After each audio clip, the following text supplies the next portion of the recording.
Okay, we talked at the in the last part that sort of things have shifted. The one or two horse owner disappeared, etc. Do you think in the 21st century that racing is still seen too establishment and too elitist to ever become real mass market?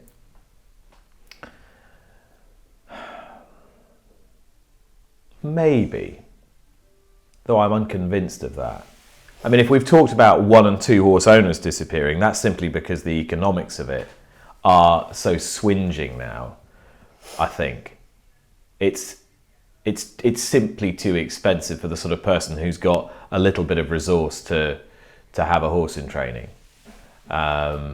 without being, and as I said, I think that applies to the jumping rather than the flat. I mean, we need to separate this out if we're going to talk about whether it's seen as too elitist and too establishment.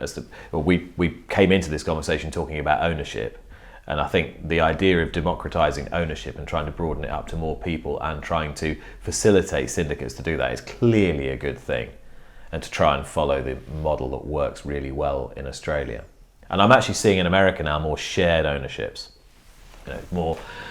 even bigger concerns are sharing more. And if the biggest concerns start to share more, then that will trickle down and the smaller concerns will do the same. And that should be a good thing for the industry. In terms of whether the sport as a whole is seen as too establishment and elitist, maybe. I think big efforts have been made in the last decade to open the sport up. And if you go to those big race days in the summer, at some of the bigger tracks, it's hard not to notice the efforts that have been made to get people to go racing and to get people from a reasonably broad spectrum of backgrounds to go to the sport. Yes, there aren't enough women in senior positions in the sport, and that's a puzzle to me because such a significant part of a racing crowd is made up of female racegoers, and all equestrian disciplines, racing included, has as big a following amongst women as it does amongst men. So I think there should be more women leaders in the sport to reflect that. Are there enough people across the social spectrum coming racing? It's a difficult question to answer, and you couldn't definitively say that the answer is no, because I think racing is an attractive day, and I think it is reasonably priced as well. I don't think we're pricing the sport beyond the majority of people.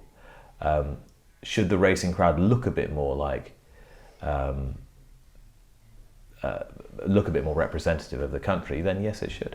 Definitely. There's always been the sport of kings. So, Royal Ascot, the Queen's there, and somebody that is unemployed can be there. Yeah. And there's a chance that, you sort of bump. So I think this is an interesting point, and this is maybe something I can articulate a bit better than what I was scrabbling around with a few moments ago, in that racing's messaging can be a bit confused. Because on one hand, the messaging is quite aspirational, particularly something like Royal Ascot. It's dress up, top hat, something that's so old school and so quintessentially establishment. And we celebrate that, we venerate that, we make it a feature of the whole piece. And that is one of our biggest racing weeks of the year. And then on the other hand, we're saying, well, we don't want to seem too elitist. We don't want to seem too unapproachable. We don't want to seem too inaccessible. So how do you marry those two things? How do you stay elite level sport? The idea of a high-end social event, the high-end leisure event, promoting this as a luxury brand. You'll hear that said by marketing people within the sport, quite understandably, and I'm not saying it's wrong. You will hear that from marketing people at the big race courses. Words like luxury brand, high-end, elite entertainment. But then on the other hand, you'll hear most of us crying out for a broader spectrum of society represented at the races. How do we get people from all sorts of walks of life? how do we get people from all ethnic minorities into the gates of the race courses? Well, it's very difficult to marry up those two concepts, both of which have great merit, but could easily be seen to be in conflict with one another. Does that make it? Am I making sense? Yeah, but so one of my bugbears, Royal Ascot. Royal Ascot. My mum's 75th birthday. I wanted to buy her a ticket for Royal Enclosure. And I had the money. Yeah. But I was told she wasn't welcome because, well, not in so many words, because I didn't know anybody that could vouch or sponsor. Now, has that got any place in the 21st century, do you think? Well, this is it. This is exactly what I'm talking about, essentially. Is that great importance is placed on maintaining the character and the unique nature of an event like Royal Ascot. And I don't want to say this is all about Royal Ascot, because I think this is a thread that runs through a lot of the summer festivals. You know, this is an elite experience. We want to make this exclusive. And yet your story says that people are going to be naturally discomforted by that. And is that a good thing? Well, I'm not so sure it is. So somehow I think those two aspirations, making the sport an elite experience and a high level aspirational experience, it shouldn't render it inaccessible somehow. And somehow those two things have got to come together. I suppose that but the rhetoric can appear contradictory to the outsider, I think. And I'd love to know what some of the sort of significant players within the marketing of the sport think of those two things sitting side by side, of saying, you know, we're selling the Royal Enclosure and the concept of the Royal Enclosure to the world, yet it is fundamentally the most exclusive part of our sport. Yet we are very happy to sell it. And I'm perfectly happy to sell it and defend it. But then on the other hand, we're saying, well, hang on a minute, we can't really sell the sport on inaccessibility. So where are we going with this? Well, I suppose on the plus side, people that have done quite well that are socially aspirational may see that as a lure to get them involved in racing, thinking they may be able to mix, keep themselves in better company, etc. Do you think that's part of the lure for this sport for some people?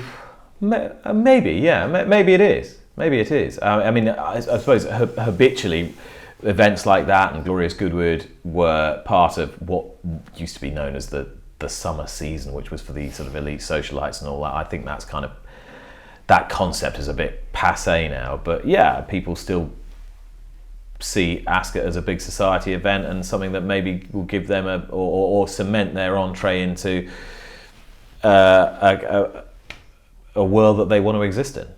Now, I've often argued that racing really should be a top PR company's dream, and it's got everything. Yeah, it's exactly. got colour, excitement, glamour, But racing, do you think that racing does enough to promote itself, especially rising to the demographic problems?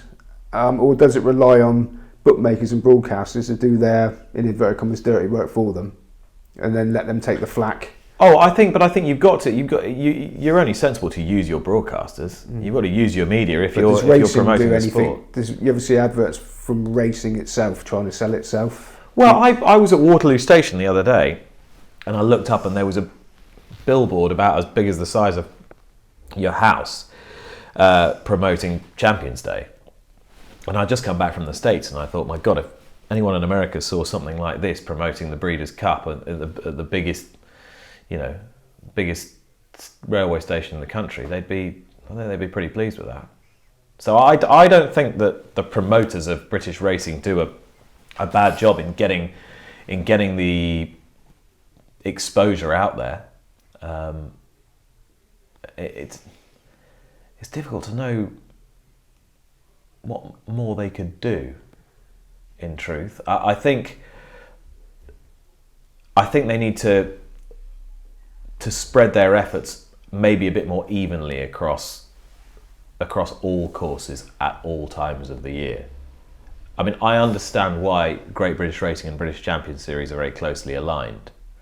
And I understand why they focus an awful lot of effort on Kipco British Champions Day, with the way that that arm of British racing is funded. But I think that every festival and every jumps festival and flat festival and big meeting needs to be promoted with equal weight, essentially, by the sport's own marketing arm. Obviously, then it's up to the individual race courses to do their thing. But I think there should be a sort of broader approach across the year. Do you think racing in some ways is too incestuous? So if they took a promotional company, a PR company from totally outside of racing and let them deal with it, there would be different sort of...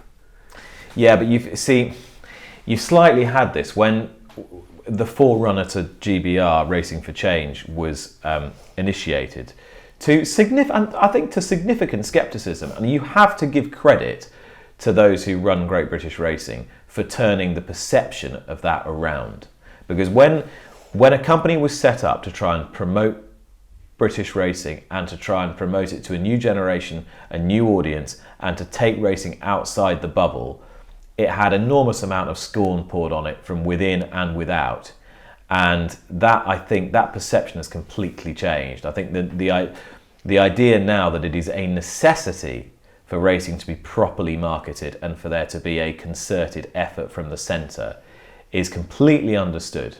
So I'd give full marks to Rod Street and everybody else involved with that venture for getting that perception to shift. And as I said, I've already made the point about how I'd like to see the resource spread a bit more evenly through the year and not focus maybe quite so much just on the Champion Series. But that's a side point. I was getting around to making my point, Simon. That's okay. Just nudge me. I told you I was better at asking the questions than answering them. Where was I going with this? We're talking about whether it's an outside... an outside agency. Yes, we have been there, and that's what I meant to say. So Racing for Change, when it started off, you'll remember they employed an outside consultancy to launch this. And whilst they were, they had a lot of interesting things to say, some of their kind of understanding of the sport, it showed their lack of understanding of the sport. They were way wide of the mark, to be honest. So, I think we probably got the balance about right. Also, I'm very wary of bringing in management consultants and the like. God, I wish I'd been the person who had the idea to be a management consultant. Well, I'm going to give you a bit of power. They just talk absolute rubbish and charge you a fortune for it.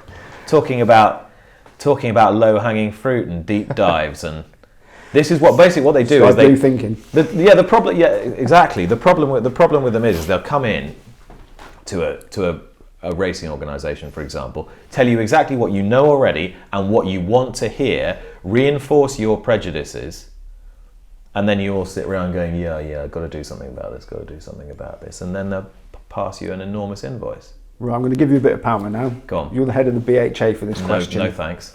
What's the first? What are you going to turn your attention to first? Well, if I was the head of the BHA, I would turn my hand to ensuring that race day. I know this is going to sound very boring and not broad brush enough, perhaps, and not visionary enough. But if I was the head of the BHA, as it is right now, I would prioritise. And I think they're trying to do this, but I would prioritise making sure that race days run without any embarrassment, glitch, cock-up, anything that damages the integrity and reputation of the sport and turns punters away from it. The BHA, I think, are well received at the moment as a general rule for a lot of the initiatives they're putting forward in the sport. For a lot of the rhetoric that comes out of Holborn and a lot of the sort of broad brush aspirations of the organisation, I think the BHA is quite admired. I think they're admired for being progressive, promoting diversity, which they're doing very well, holding stakeholders to account, which they are doing effectively, though perhaps not to everyone's taste. I think they promote debate and have promoted some interesting debate. I think they've shown a commitment to welfare. I think all those, key political themes have been dealt with extremely well by the current management. But what hasn't, I think some of the more intricate regulatory issues have been found wanting, and that's what they really need to look at. That there aren't the smaller, more low profile yet just as significant cock-ups taking place on a daily basis on a racecourse. Okay, Nick, and finally, is the future bright for racing? Not bad. Not bad. I think I'm not a pessimistic person by nature. I'm realistic. I'm a little bit worried that there aren't as many fans of the sport as there should be. I think people will have a bet on it still. And I think that people will go racing. But are there enough real fans of the sport for its own sake? And if there aren't, how do we make the sport appealing? And that's the challenge for all of us. Brilliant. Nick Luck, thank you very much. It's a pleasure, Simon.